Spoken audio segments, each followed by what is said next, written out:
아랍에미레이트, 즉 UAE 국방부는 21년 11월 16일 트위터를 통해 한국형 미사일 방어체계 구축의 핵심 축인 천공2를 도입할 계획이라고 밝혔습니다.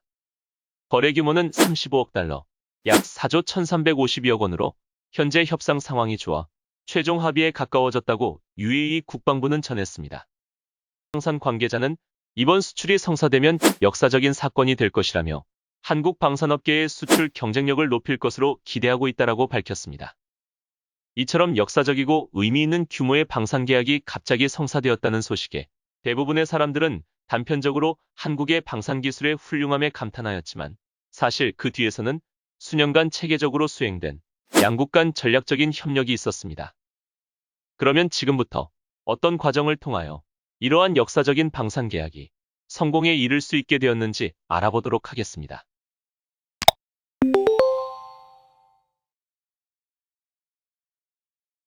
아랍에미리트는 국방기술품질원이 발간한 세계 방산시장 영감에 따르면 2012년부터 2016년까지 인도, 사우디아라비아에 이어 세계 3위의 무기 수입국입니다. 한국과 UAE는 2011년 아크부대 파병을 계기로 방위산업 등의 협력관계가 급진전되었습니다. 국방부에 따르면 파병 전 5년간의 대-UAE 무기 수출은 393억 원이었지만 파병 이후 5년간은 1조 2천억 원으로 30배가량 증가했다고 밝혔습니다. 군사 분야 이외에도 한국과 UAE는 원자력 에너지 분야에서도 긴밀한 관계를 유지하고 있습니다. 한국 정부는 2009년 UAE와 186억 달러 규모의 원전 수출 계약을 체결했습니다. 이는 국내 최초의 원전 수출일 뿐만 아니라 설계부터 운영까지 모든 것이 포함된 계약이었습니다. 2001년 4월 한국전력은 바라카에 건설된 4기의 원자로 중 1기가 상업운전을 시작했다고 발표했습니다. 이 발전소는 UAE의 에미레이트 원자력 에너지 공사와 한전의 합작 투자로 운영될 예정입니다. 한전에 따르면 1400메가와트 원자로 중 4개가 모두 가동되면 UAE 에너지 수요의 25%를 공급할 것으로 예상하고 있습니다. 또한 UAE는 한국의 위성기술을 배우기 위해 2006년 대규모의 유학생을 보내기도 했습니다. 이를 바탕으로 2021년 2월 UAE는 세계에서 5번째로 화성 발사선을 성공적으로 화성 궤도에 진입시키는데 성공하는 업적을 달성하게 됩니다. 놀랍게도 이 프로젝트를 추진했던 UAE의 우주청장 또한 당시 한국에서 연구원으로 기술을 배워갔던 유학생 출신이었습니다. 이처럼 국가 차원의 대규모 프로젝트를 오랜 기간 성공적으로 수행해오며 쌓아온 양국 간의 신뢰는 더욱 깊어졌고 이는 다양한 분야의 협력으로 이어지는 튼튼한 기반이 되었습니다. 이러한 아랍에미리트에 당면한 문제가 있었는데 그것은 탄도미사일 방어체계를 비롯한 대공 방어 시스템의 확충이 절실하게 필요하다는 것이었습니다. UAE는 2015년부터 사우디아라비아가 주도하는 순위파 연합군으로 예멘 내전에 참전해 후티 반군에 맞서고 있기 때문입니다. 문제는 후티 반군이 탄도미사일을 입수해 순위파 연합군 기지는 물론 UAE로도 발사하면서 군사적 위협을 가하고 있다는 사실입니다. 영국의 국제전략문제연구소가 발행하는 밀리터리 밸런스에 따르면 UAE는 2009년엔 패트리어트 요격 미사일을, 2015년 말에는 고고도 미사일 방어체계 사드를 각각 배치해 탄도미사일 공격에 대비하고 있는 것으로 알려져 있습니다. 후티 반군은 2015년부터 총 100기 이상의 탄도미사일을 사우디 등을 향해 발사해왔습니다. 심지어 미사일이 사우디와의 국경에서 1200km가량 떨어진 사우디 수도 리야드 공항 근처까지 날아와 패트리어트 미사일에 의해 요격된 적도 있습니다. 또한 뉴욕타임스는 후티 반군이 한국이 짓고 있는 200억 달러짜리 원전을 겨냥해 탄도미사일을 발사했다 라고 보도하기도 했습니다. 하지만 UAE 국영통신사 WAM은 이를 즉각 부인하고 UAE는 이런 종류의 위협에 대항할 수 있는 방어 시스템을 보유하고 있으며 바라카 원전 프로젝트는 안전하다 라고 강조했습니다. 후티 반군 미사일의 타깃은 이뿐만이 아닙니다. UAE의 유전 대부분은 앞바다인 아라비아만에 위치한 해상 유전입니다.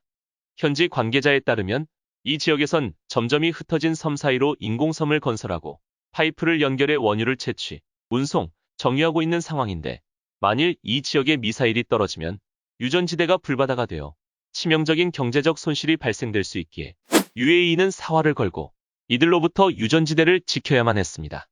국방매체인 제인스 디펜스 위클리가 2017년 5월 미 국방부가 패트리어트 대공 시스템에 장착되는 로키드 마틴 팩3 요격미사일 60기와 레이시온사의 잼티 미사일 100기에 UAE 수출을 승인했다고 보도했습니다. 이 거래 규모는 20억 달러에 이르렀으며 UAE는 이미 그전인 2007년에 288기의 팩3 요격미사일과 216기의 잼티 미사일을 구매한 이력이 있었습니다.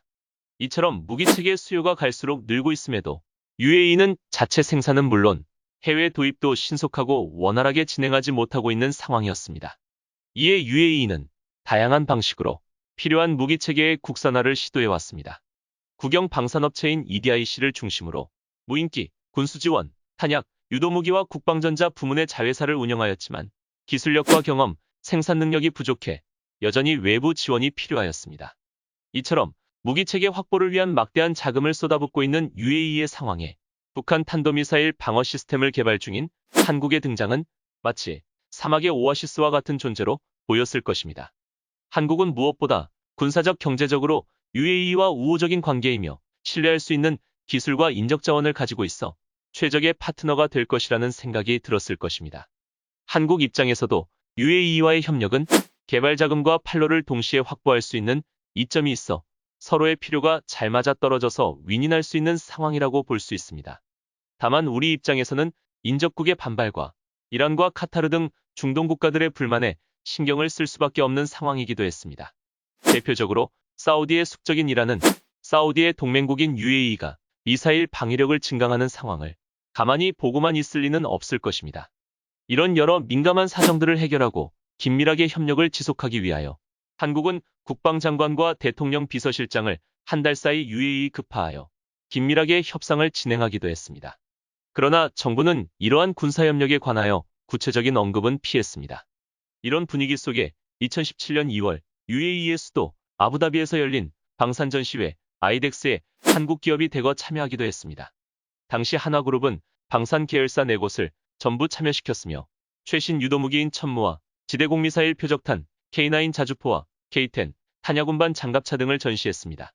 이후 UAE의 상당 부분 무기 수출이 진행된 것으로 알려졌으나 어떤 무기를 수출했는지 구체적으로 확인할 수는 없었습니다. 실제 계약된 사항에 대하여 민감한 사항이라는 사유로 국방부가 공개하지 않았기 때문입니다.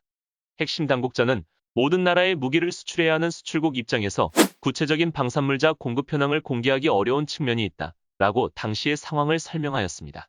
2017년 12월 25일 UAE의 수도 아부다비 현지에서 접촉한 소식통은 한국 정부가 아랍에미레이트 정부와 미사일 요격 시스템을 포함한 첨단 무기체계 분야에서 방산협력 강화를 추진 중이라고 전하기도 했습니다. 이 소식통은 한국형 미사일 방어체계 KAMD의 일환으로 개발 중인 미사일 요격 시스템의 UAE 현지 테스트를 포함한 양국 국방협력 논의가 급속히 진행되고 있다 라고 설명했습니다. 그는 국내 미사일 시험장은 UAE의 넓은 사막지대보다 좁고 인근 주민들의 소음 피해도 우려되지만 UAE는 입지가 좋고 미국산 요격 미사일인 패트리어트의 실제 운용 경험도 풍부하다 라고 밝혔습니다. 요격 미사일과 관련해 정부 핵심 관계자도 중거리 지대공 요격 미사일은 국내 시험 단계만 거쳤다 라며 UAE에서 적외선 센서 테스트 등을 받게 되면 해외 진출에도 도움이 되지 않겠느냐 라고 언급했습니다. 방산업체의 관계자는 정부가 요격 미사일의 성능 테스트 등을 UAE와의 핵심 방산협력 차원에서 추진하는 것은 맞다 라며 다만 현재 진행 상황이 어디까지 왔는지는 파악되지 않는다 라고 전했습니다. 이 관계자는 중동 국가와의 방산협력은 특히 민감한 사안이어서 양국 정부가 공식 확인하지 않을 것이라고 덧붙였습니다. 다만 송영무 당시 국방부 장관이 요격 미사일보다는 공격용이 중요하다 라며 중거리 지대공 미사일 등의 양산을 재검토하라는 지시를 내렸으나 UAE 방문 후 사흘 만에 중거리 지대공 미사일을 양산하는 쪽으로 정책 방향을 수정했다고 발표한 사례를 볼 때 천공투의 개발과 양산에 있어서 UAE와의 협력은 아주 밀접한 연관성이 있다고 볼 수 있습니다.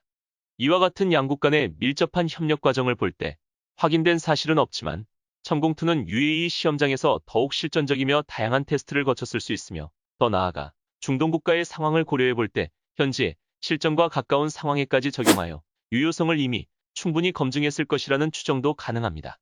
그래야 UAE 정부가 이러한 대규모 방산 계약을 이례적으로 공식 발표한 상황을 좀 더 쉽게 이해할 수 있을 것 같습니다. 이처럼 양국 간의 군사적 협력 관계는 우리나라에게 상당한 의미를 부여할 수 있습니다.